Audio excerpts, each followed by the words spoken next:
Dear colleagues, ladies and gentlemen, welcome to this Simply Services session. The Simply Service speaker series is an informal platform we created a couple of years ago to share the latest trends in services trade. Today, we are pleased and honored to have Mr. Jean-François Avis, Senior Economist of the World Bank, to present the 2023 Logistic Performance Index report. Jean-François is one of the main authors of the LPI. As most of you may be aware, the LPI, a flagship publication of the World Bank, measures the ease of establishing reliable supply chain connections and the relevant structural factors, such as the quality of logistics services, trade and transport-related infrastructure, and border controls. More and more governments attach great importance to the LPI as it helps countries identify the challenges and opportunities they face in their performance of trade logistics and what they can do to improve their performance. Compared to previous edition, the 2023 LPI is special as it was issued after 3 years of unprecedented supply chain disruptions induced by the COVID-19 pandemic. And it includes new key performance indicators. These new indicators are generated based on big data covering shipping containers, air cargo, and parcels to measure the actual speed of trade around the world. The new indicators provide a complementary understanding of where supply chain bottlenecks are and how performance may be disconnected from income. Taking advantage of Jean-François' presence in Geneva, we think this session would be a great opportunity to hear the key messages presented in the 2023 LPI and to reflect on their implications for trade and trade policy. It would also be interesting to hear from World Bank colleagues about their experience in transition to big data analytics. Without further ado, I'd like to invite Jean-François to make the presentation. Okay. Thank you. That, I guess. I was.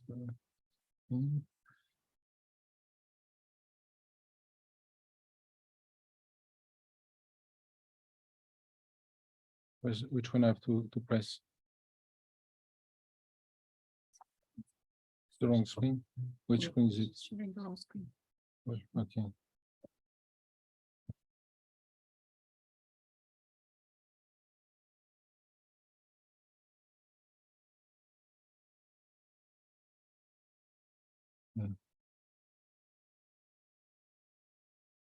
Can you put the first slide?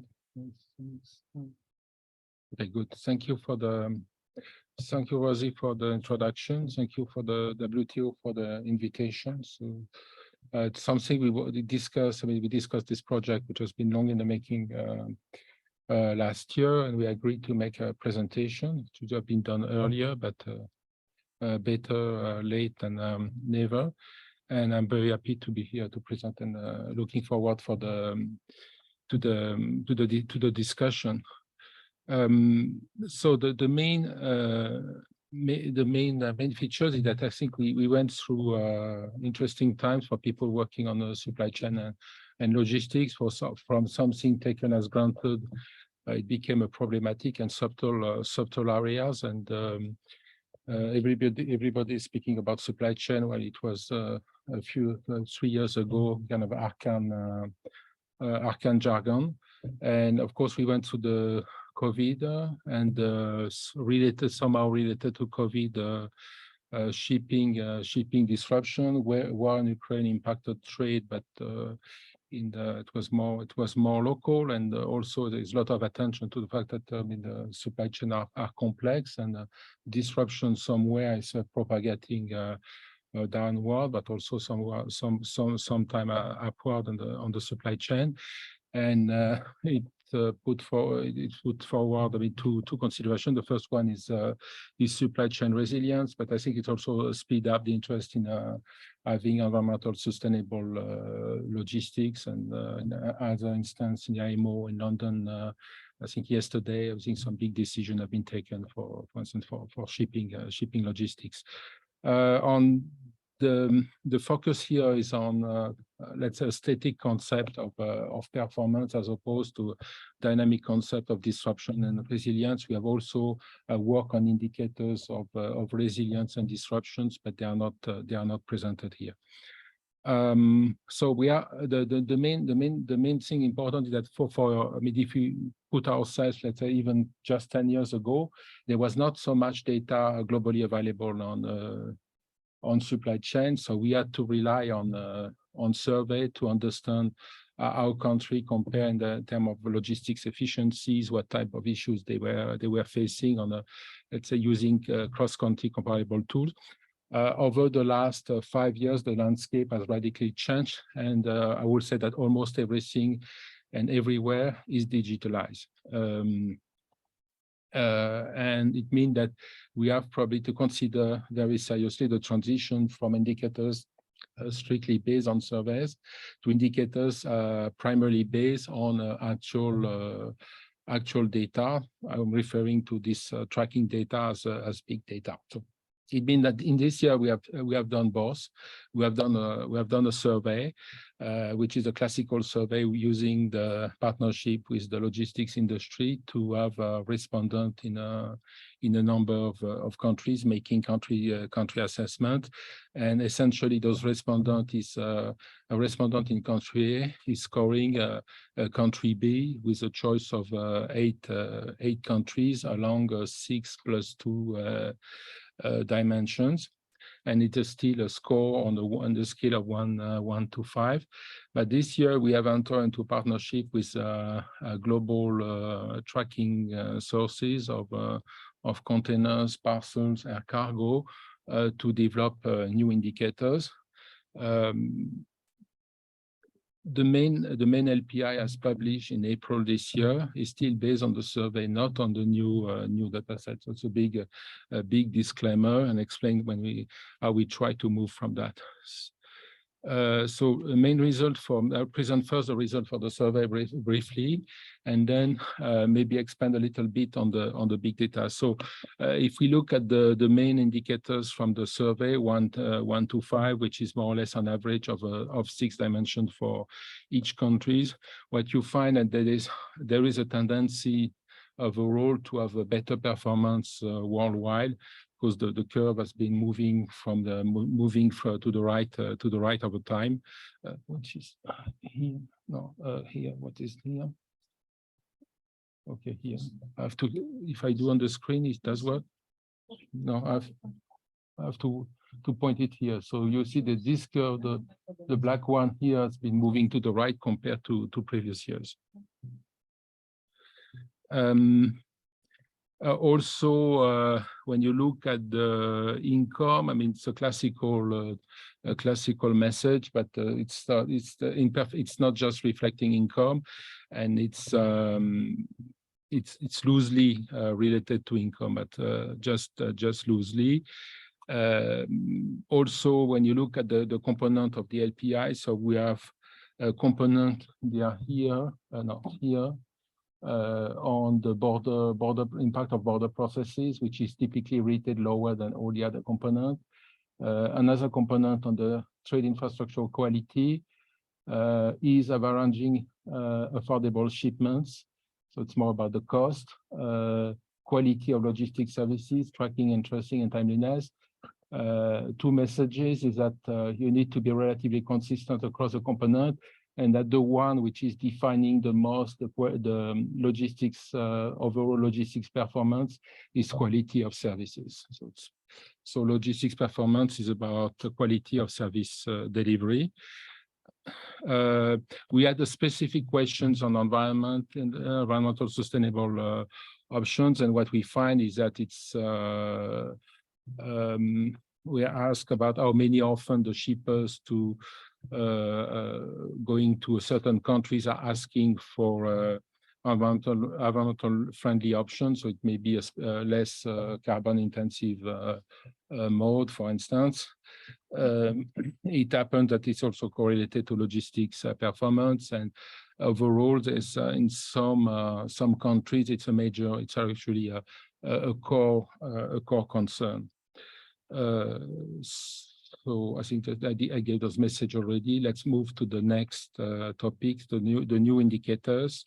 So what we are been trying to do is tracking actual trade flow and look at the actual speed of trade revealed by this data, being as exhaustive as possible. So it's not about a survey; it's really to be to look at the real world and capture how essentially ultimately the full universe of trade, international trade logistics movement. So we are been using container tracking data. So we have been working with a digital platform of the shipping line TradeLens. Unfortunately, TradeLens disappeared early this year, so we are reestablishing the connection with the shipping lines. But it's a very large number of events, so we use for each of the category 2 quarters in the center of 2022. We have a partnership with the UPU in Bern, International Postal Union. Universal, not United, it's Universal Postal Union, and it's the full universe of each of letter, parcels, and express. Our indicators are based on parcels, and we have also a partnership with IETA for air cargo, and this is the full universe. They have access to the cargo IQ, so it's very close to the full universe of air cargo with few exceptions. And we are, of course, using the ship tracking data from AIS signals. So AIS signal are the signal that the ships are sending periodically to say where they are, and it allows us to find out when the ships have arrived in a port or left a port to be complete. I think we are all using pre-processed data from Marine Traffic, now Kepler. So what is tracking data? It's relatively complex. I think this example of a container. So you start with an empty container being sent by the shipping lines to the premises of the exporters. Then the container is sent back full to a gate somewhere. So it can be the gate of a port or a inland multimodal facility. Then there may be movement inland, and then it's actually loaded on vessel. You have the vessel departure arrival, eventually at a transshipment facility. So the containers actually changes ships, and the same cycle at arrival, where the container is discharged from vessel, leave a port, may go to facility, and then it's leaving the latest facility full and coming back empty. So it's just even the information on empty coming back, etc., could be interesting. So it's actually relatively complex, even if it's not telling the full story. So for instance, we don't know from this the data we have the intermediate stops that the ships may do that we can reconstruct, but we cannot do everything. It's already daunting as is. So this is an example of voyage from Jakarta, Indonesia to Bamako, Mali. So we have really a number of origin destination. The database for all modes is including containers, incredible. So in that case, you can see there is a get out of the empty Jakarta first line, coming back full to the Tanjung Priok, the port of Jakarta, loaded on vessel. You have a transshipment, which is a yellow, in Tanjung Pelapas in Malaysia. And then the ship is unloading after a few stops. We don't track here the container in Tanger Med in Morocco. It's loaded in Tanger Med and going to another ship to Dakar in Senegal. And Dakar, it's going by truck to a clearance depot in next to Bamako, and then sent back empty to Dakar. And this trip is taking how much is what was it was starting April 4th. No, it's starting 21 the 10th of December and finishing the 11th of no, it's I think the 12th of October and finishing the 11th of January. So it's a 3-month trip. It was at the time, it was sample data at the time. It was the shipping was quite disrupted by the event. So now it will probably be better, but still quite long, probably in the 2 months and in the between 2 and 2.5 months. So from this, we're able to define a number of KPI measuring the actual speed of time. So this is at least today, we are trying to expand it when we'll know the data better. So we have the import dwell time for container or air cargo, which is the time essentially you spend at the clearance facility. So it reflects much of the trade facilitation problem, the infrastructure, the quality of service, and also potentially handling problem. This one is critical. So it's something the closest thing to the time to import. Okay.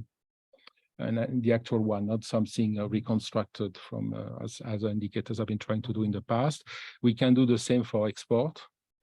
For postal data, we found that the most consistent indicator was the time to delivery in country, between the time that let's say the parcel arrived in the International Postal Bureau of a country until the time there's the first attempt to the delivery or first delivered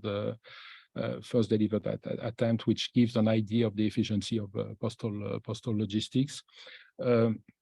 We have also indicators of connectivity, so the number of ship, air connection or postal connection, the turnaround time of ships, which is an indicator also produced by UNCTAD from the same data, which the definition of which is in the report. We have tried also for landlocked country to track time on corridors, but we have not been able to estimate time on corridor in a very reliable way for in a good quality enough for publication so far. It requires a bit more work, but we have relatively consistent result for the most active corridor, a bit less for the least active, and some issues for countries like Switzerland, etc., because the data is not representative of trade for Switzerland, so it's a bit of a those are, let's say, our problem, but we'll try to solve them in the past. So it means that when you do big data, I mean, things are not working right away. You need to spend some time on it. Some of the funny stuff is that, for instance, the main interesting indicator, which is the delays at the border, the port delays, they completely transcend income. And that what you find is that you have the countries, especially emerging economies, having very low time to import at ports, like 3 days or less, like India, for instance. It was the biggest. So Saudi Arabia, Peru are doing very well. Then you have countries in red, which are clear outliers with very long delays.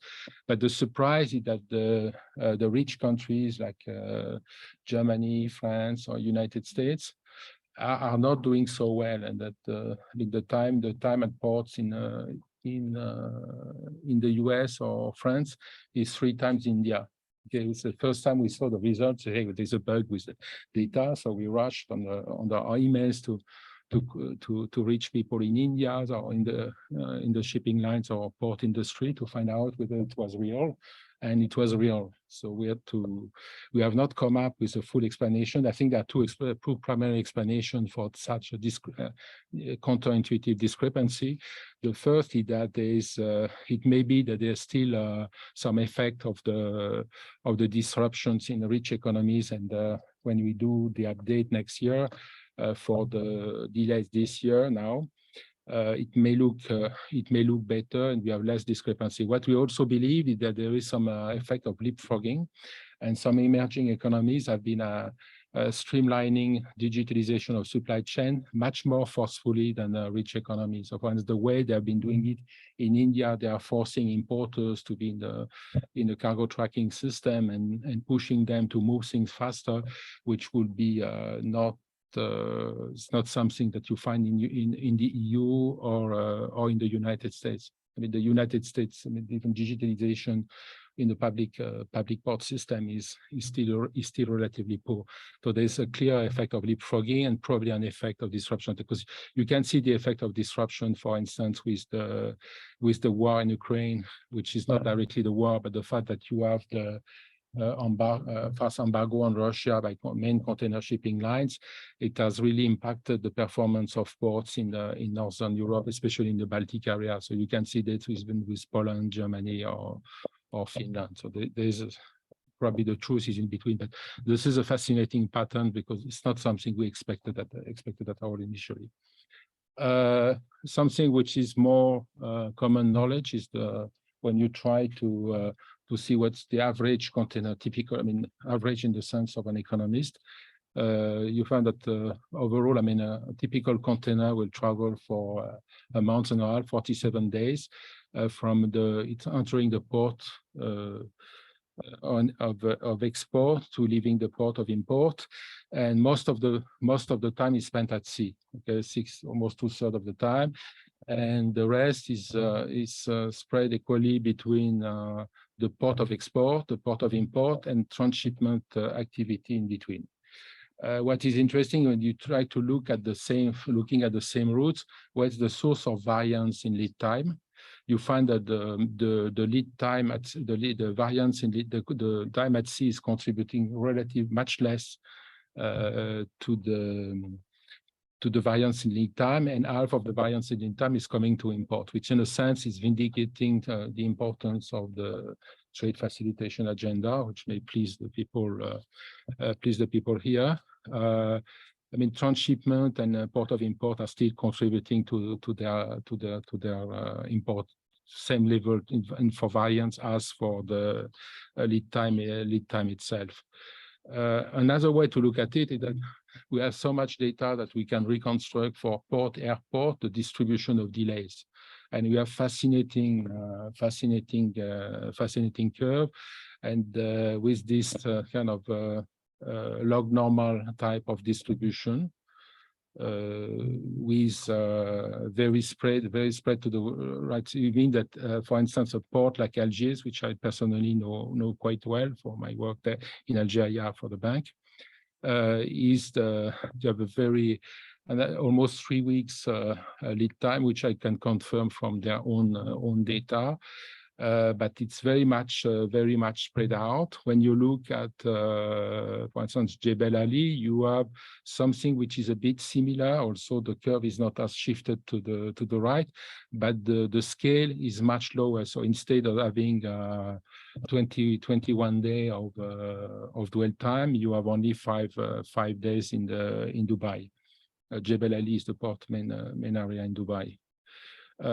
What is interesting is that we try to look also at the main average dwell time by country versus the LPI. You find a very nonlinear relationship. So if you have lower LPI, you are likely to have likely to have higher dwell time. But actually the causality is the reverse, is that countries which have clear outliers for dwell time are very likely to have a lower LPI. The reverse direction is more complex because you have many other factors than that, and you may have actually, if you look, for instance, at the case of small island states, which are very constrained logistically, the problem is not at all the dwell time, because it's typically much shorter than in larger size economy or coastal economy. It's rather something I'll show you later is the number of transshipment you have in between the origin and destination. So those are the outliers for the. What is interesting is that typically it transforms the reference to trade facilitation or more structural issues, is that you have there's quite some overlap between airport delays and port dwell time delays. So you have this is if you have to concentrate on effort and just reducing this indicator of time, I think we have to focus on 15 countries in the world. I'm personally, at a personal level, personal anecdote is that I'm working in some of the most the country with the most dwell time. So it means that and I've been working for several years. So it means that probably I'm relatively good at identifying the countries with problems, but very bad at solving them.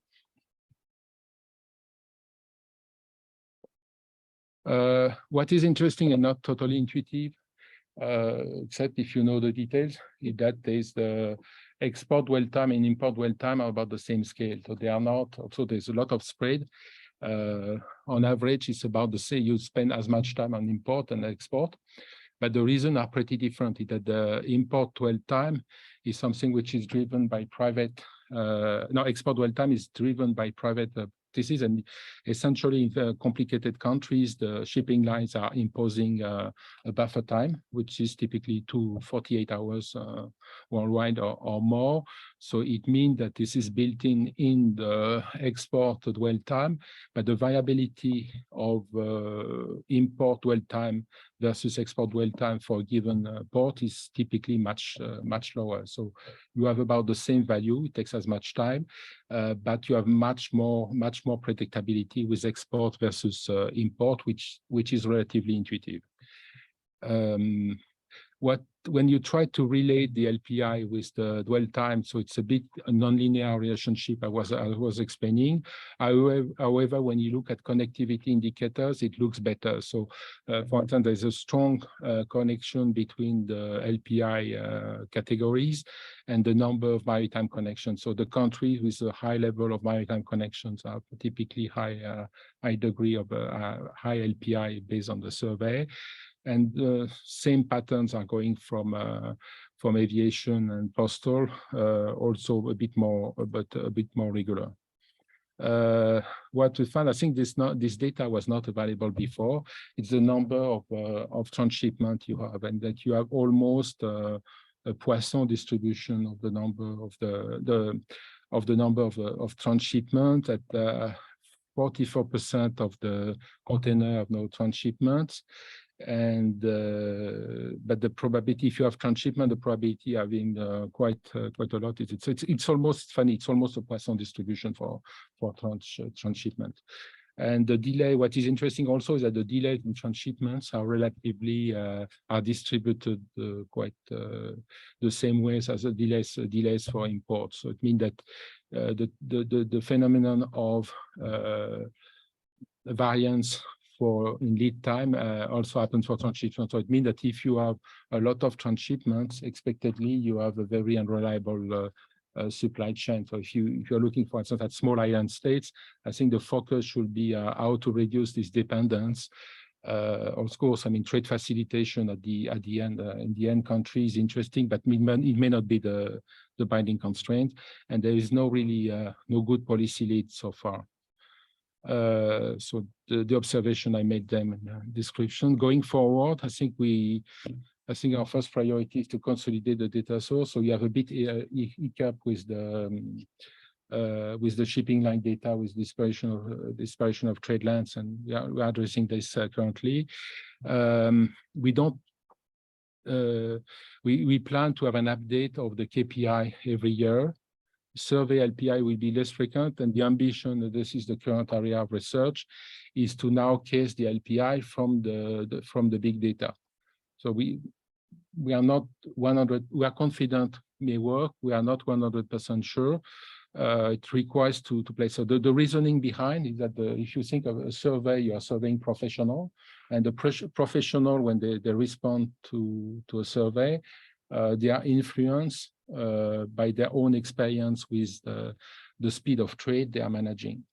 So if we put the actual information of the speed of trade, we should be able to create a robot professional respondent that will give you the same information that the LPI, but with less noise and more incorporating in a better way the actual performance. So this is the ambition, is to replace a survey by a machine learning model.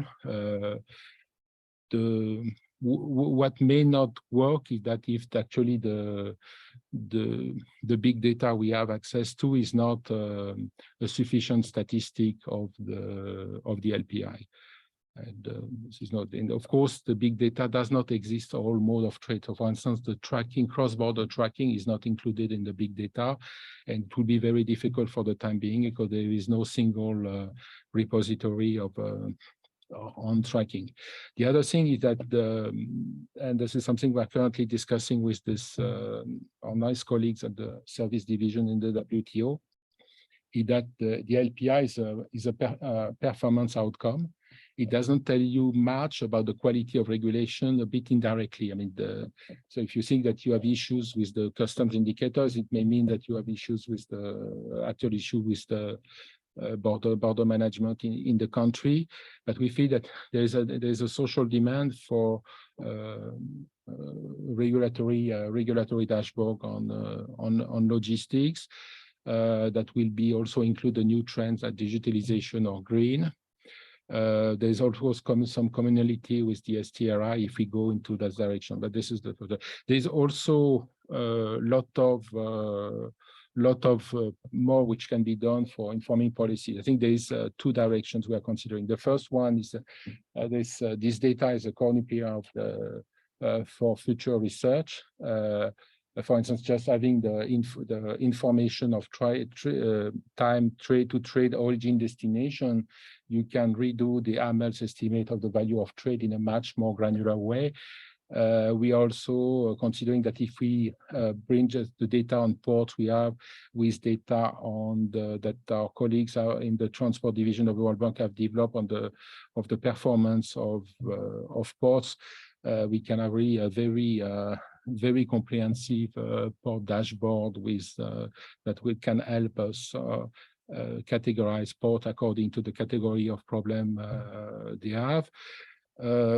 It's also that global data is the tip of the iceberg. So, and what we discovered during this exercise and going into discussing with some emerging economies is that the degree of supply chain digitalization in some countries is incredible. I mean, virtually every transaction, business to business, is mapped with information on origin, destination, provider of services, value of transaction, goods. So in some countries, the universe of domestic trade is mapped at a very granular level, and some of the techniques we have developed for the LPI can be downscaled to these new data sets.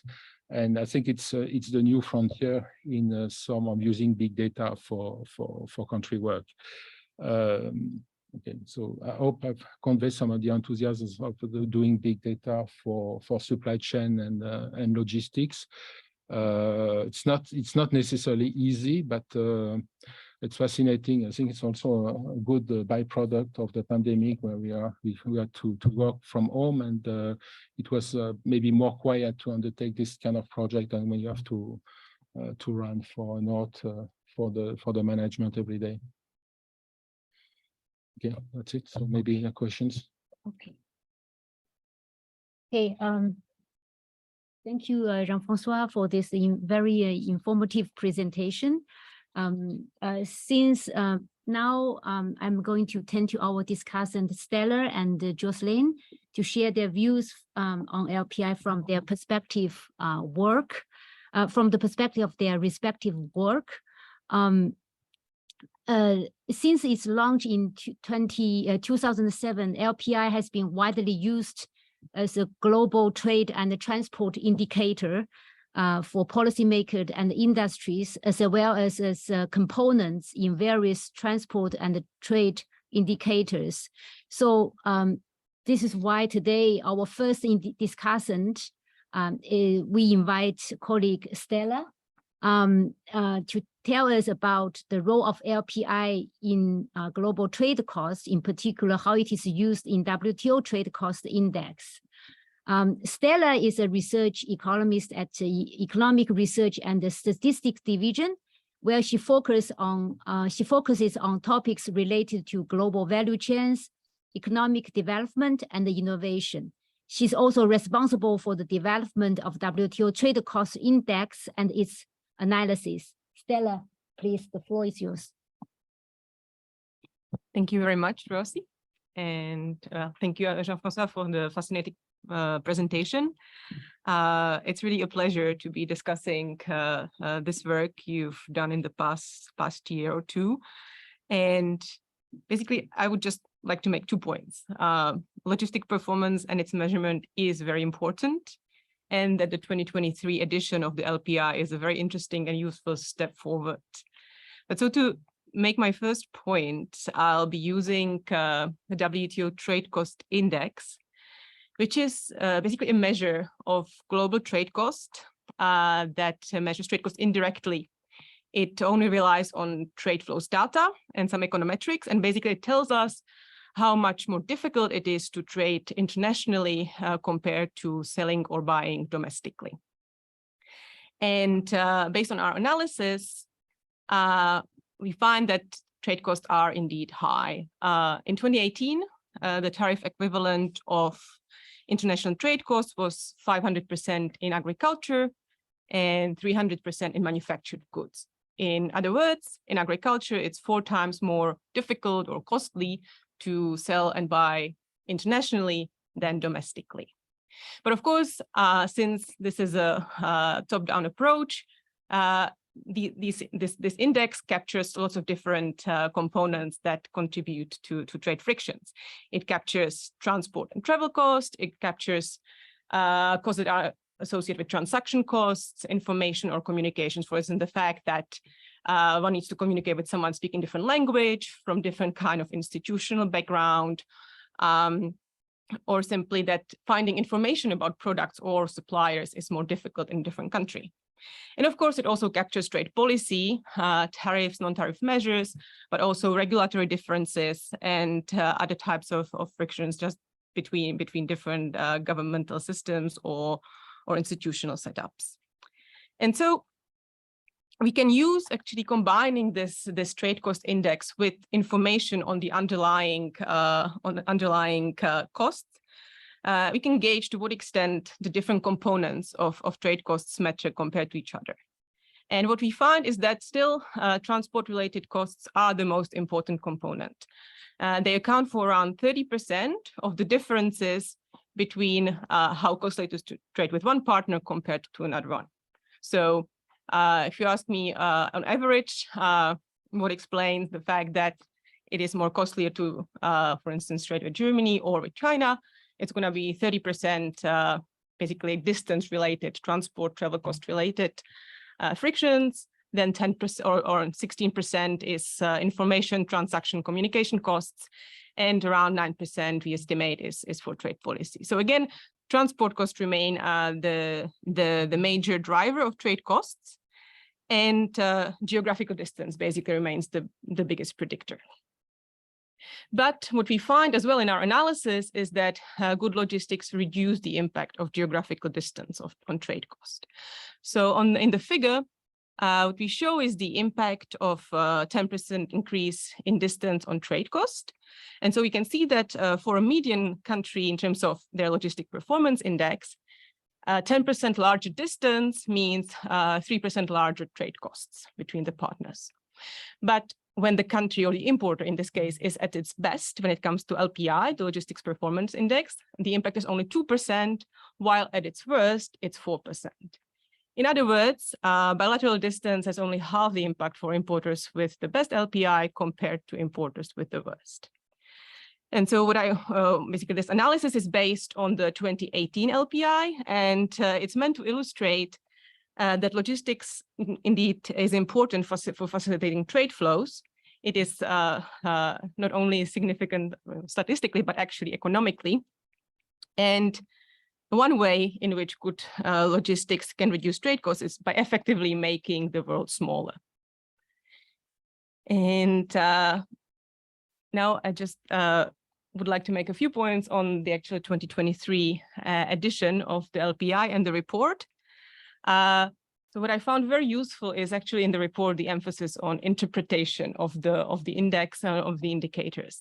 The fact that basically it's guiding the reader on how to meaningfully interpret the data and on what comparisons make sense. And it is exactly because the original LPI being survey-based, while surveys allow us to basically design questions to receive answers to exactly what we want to know, they are also subject to certain drawbacks, the fact that they are qualitative perceptions, that there might be noise, that they are situation dependent, and they might suffer from other behavioral biases, and also that there's, of course, self-selection. So it might not be comparable over time. So there are all these potential interpretational drawbacks that then need to really guide the reader through what can be concluded from the differences in the performance. And so I guess that's also one of the reasons why I find it really interesting that in this current edition, Jean-François and his team undertook this really big task of bringing in the big data and really impressive work on putting them together and cleaning and deriving out of these big data the types of indicators that are very useful for policy analysis.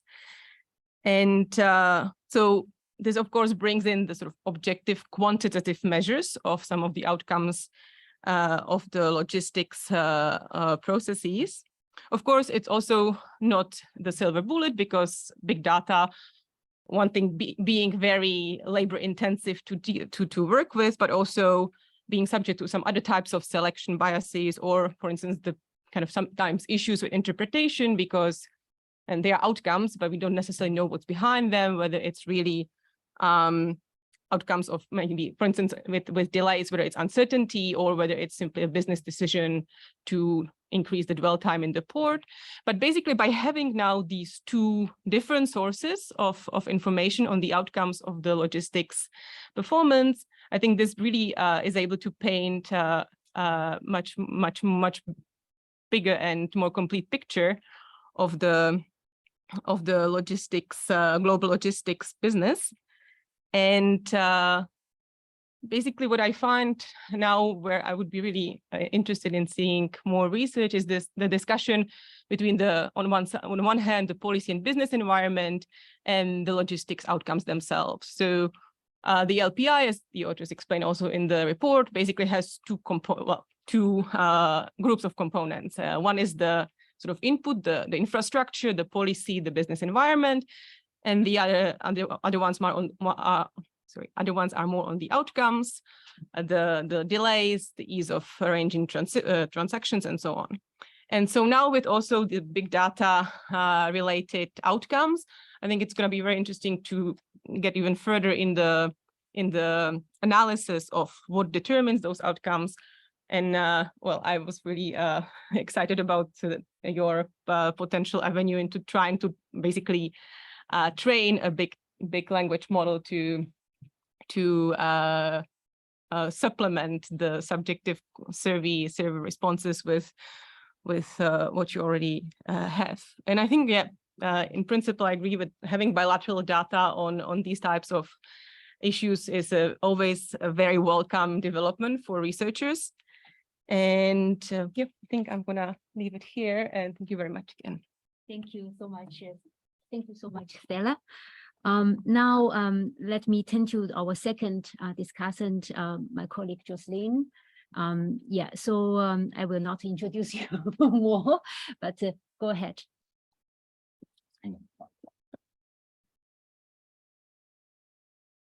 Thank you very much, Rosie. And thank you also, Stella, for basically preparing the ground for what I wanted to say. So that's great.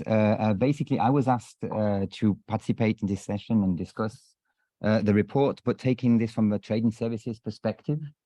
And in particular, trying to see how this links to our work, also that we're also doing with the World Bank, but another team than Jean-François's team, which is on the services trade restrictions index, which basically, as Jean-François already said, could be seen as a nice complement or a source of inspiration, maybe to start looking into regulatory aspects in the logistics sector.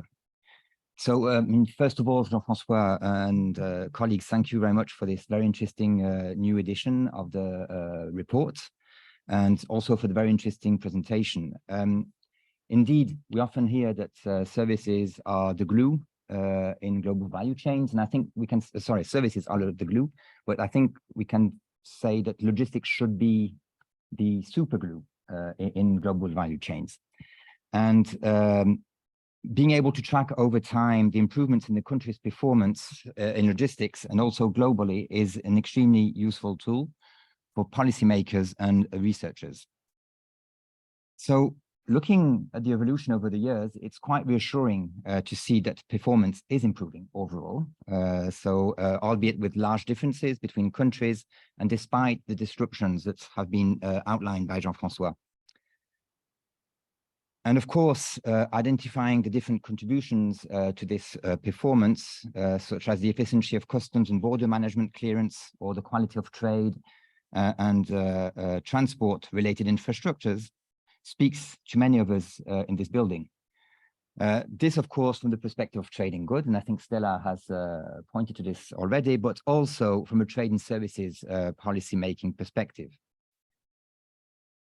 It is important to support the development of efficient and qualitative logistics services and probably bring more certainty for the many players active in the sector and also for the clients of such services. I also, as Stella was saying, I think it's really great to have this edition of the new set of key performance indicators, which make use of the so-called big data, which in fact are made of very micro level data. And those offer a high potential from an analytical perspective, as well as to support decision-making, as we've just seen from the presentation of Jean-François. The use of big data has increased substantially over the years, and in particular in the context of trade and services statistics, which make a huge use today of big data. But of course, with all the caveats in the use of these data, with the caution that's necessary, and I think the report does a great job in explaining this and the caution in interpreting these results, but also puts forward the potential that exists to use these data to fill in important information gaps, for example, or to make sure to have more timely information and indicators. But as outlined in the report, this is just a starting point, and there's much more that can be done with the wealth of information. And it would probably be interesting now to start identifying the root cause of these issues that you identify, the problems, the dwelling time, the underperformance maybe of certain countries, and discuss probably, as far as WTO is concerned, discuss how bringing more competition and know-how, amongst other factors, of course, could help improve the situation in least performing jurisdictions. I think following up on all this, and now I'm taking my perspective from the work I'm currently working on with many colleagues who are actually here in the room today, is to complement the picture with regulatory information on the logistics sector. And lack of competition and discrimination in the sector in many economies is most probably one of the causes for the poorer logistics performance.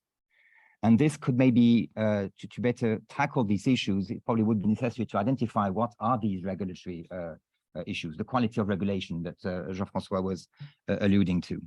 And that's where the joint World Bank WTO project, or other joint World Bank, another World Bank team, work on the services trade policy database may have a complementary role to play. Basically, what the STPD includes, so the services trade policy database, it includes regulatory information and very detailed regulatory information for 34 different subsectors, of which a number of transportation sectors, postal and courier services, as well as a number of transport auxiliary services. And to accompany this, we also have our own index. I think indices are in fashion at the moment. And we also have an index to measure or to assess the level of restrictiveness of services policies across the countries we cover.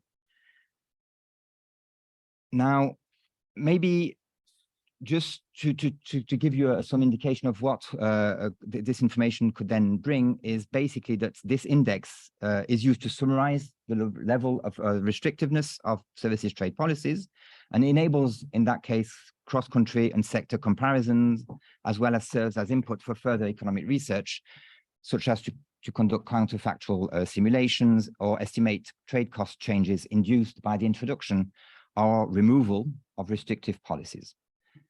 Maybe if we could just put the slide up on the screen, please. So I do have two slides to show.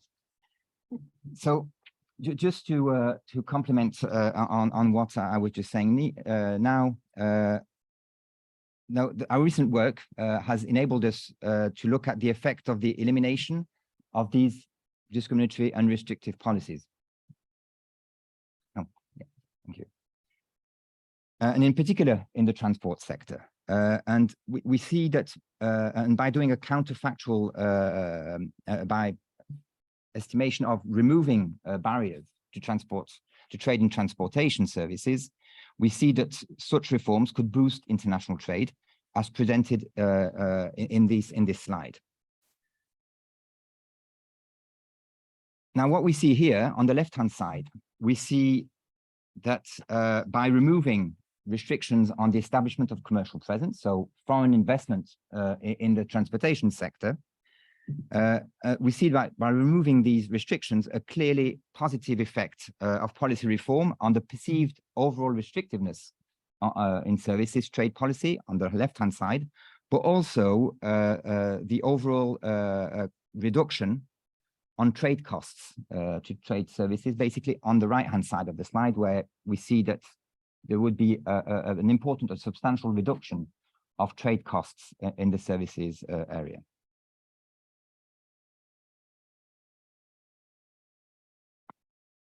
We also estimated the effect of services trade policy in various sectors, on the imports of goods in particular, and in African economies. And we focus on African economies simply because we had a major update for that and data collection effort for the continent in recent years. And by having and reducing restrictions to services trade policies in the transportation sectors, we see here, in particular for this example on wheat imports, that basically the border effect of restrictive services trade policies on the imports of wheat. And we see that the higher the restrictiveness of transport policies in the importer's country, the higher the border effect. So this is what is shown here by these lines that increase. And this is true for all the countries which we cover, and in particular true in African countries where agricultural policy matters, imports of agricultural products matters, and we even went further by analyzing this for agricultural and forestry machinery, and we see the very similar results. Now, this was conducted in particular by one of our colleagues, Ingo Borchert, and he was basically the one behind these estimates, but based on our joint STRI work. And we will be able now to expand all these research, because beyond the countries you see here, now the database covers over 130 countries, and we will soon be releasing a big update of our data sets, so meaning that we will be able to improve and further analyze all these policy scenarios.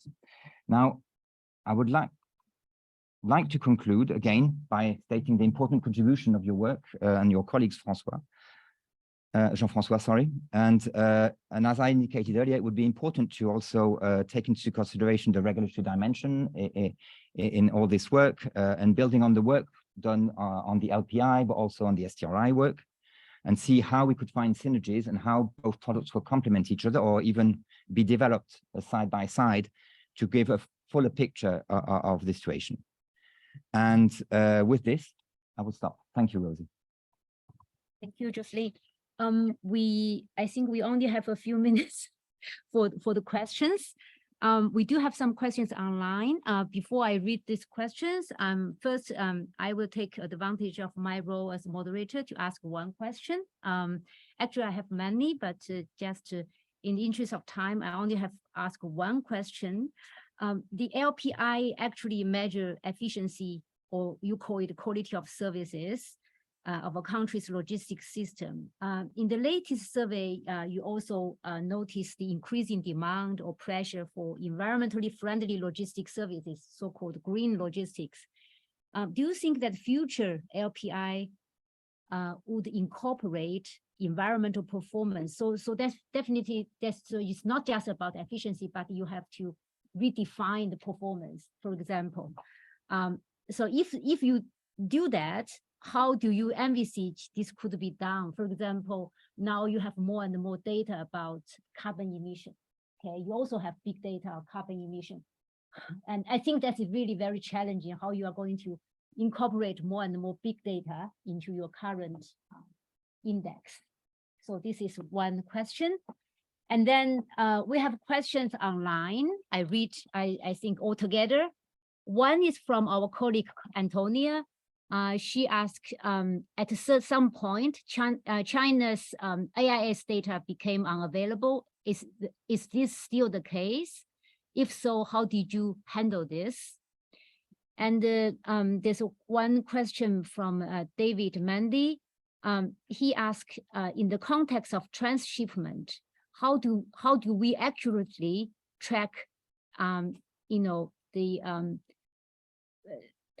timing factoring demurrage and the detention in the country that do not have a national shipping commission to set the national rules on shipping lines? Okay.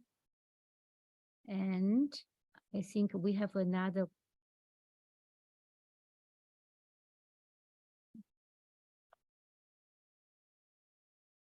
Have another one. Okay, another one still from Antonia. A broader question: what should policy action focus on? You mentioned a possible explanation for the better performance of Indian ports compared to some developed countries' ports. And is probably one reason is the extent of digitalization. This seems to be mostly a result of domestic action. But is there a role for international cooperation in driving further digitalization in logistics? Okay, I think that's the questions.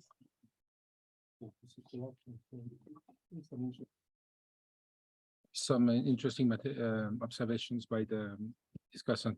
So easy question. So AIS data for China, I think it was very temporary and not global. So we have a commercial provider, Marine Traffic Kepler now. For this, there was no interruption of data for China. I think they disconnected for some time some of the put pressure on private operators of transceiver within the along the waterways, but it did not affect the major port. On